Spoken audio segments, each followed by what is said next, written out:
Why? What a great question. Why am I here? Because I'm about to give a speech on how to give a speech, but I'm not even a professional. Frankly, I'm not really good at any of it myself, and all of this is just part of my never ending process of figuring out how to get better.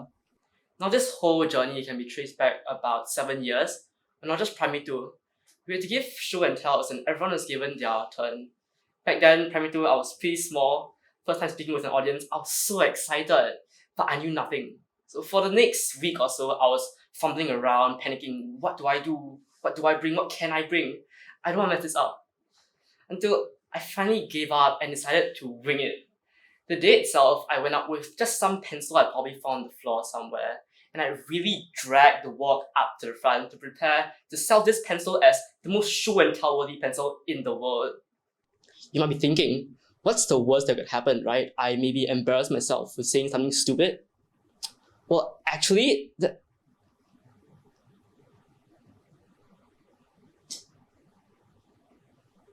how'd that feel? Is it uncomfortable? Awkward? Because I just paused for a few seconds. Imagine what that's like for 2 whole minutes. Yeah, it was pretty bad.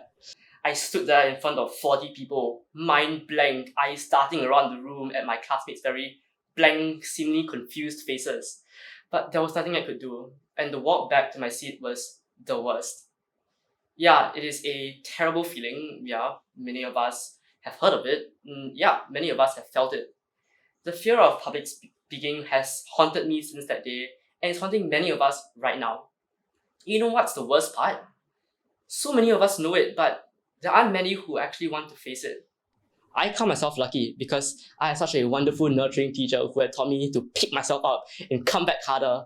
But I know of countless who know that they are not very good at speaking publicly, but they don't do anything about it. Well, there's nothing wrong with that, but I feel that there lies so much untapped potential for greatness. They cower behind their desks, pray for their turns to never come, like I did for a lot of my schooling years.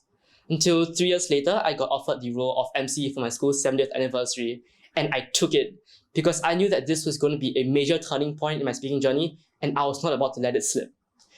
At that point, I was like, wow, my first big step, right? Hardest part is done. How amazing.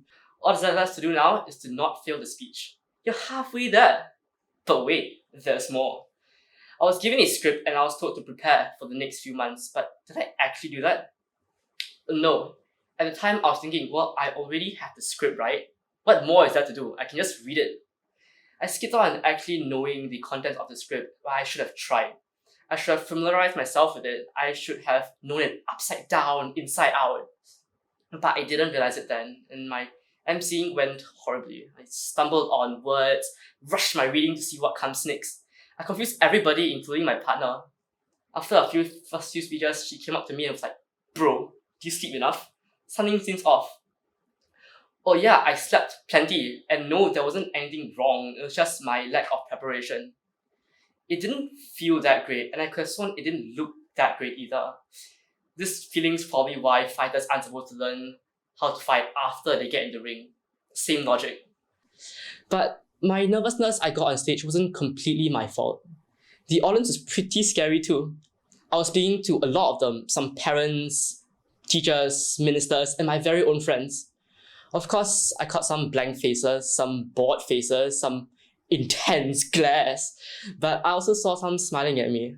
That's when I found out that their expressions weren't there because of me, they were just their different resting expressions. So no, the audience weren't trying to stare into my soul and pick out my mistakes to stuff in my face. They were there to enjoy and listen to the program, and I was there to help them along.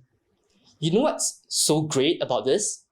It wasn't about me, and if I had just seen it clearer then, I actually might have done pretty good.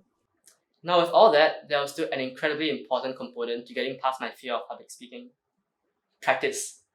I could have all the knowledge in the world, all the preparation work, but none of it could actually come together and work if I didn't test it out. My teacher emphasized this a lot throughout. She always reminds me about how nobody is born feeling the stage, and I had to take every chance I got to practice. So I practiced.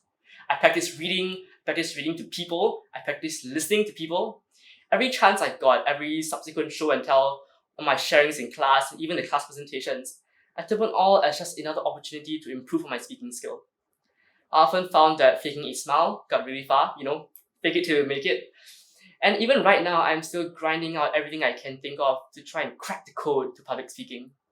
I also did some Chinese opera back in the day. And after all that, so far, the progress is looking pretty solid.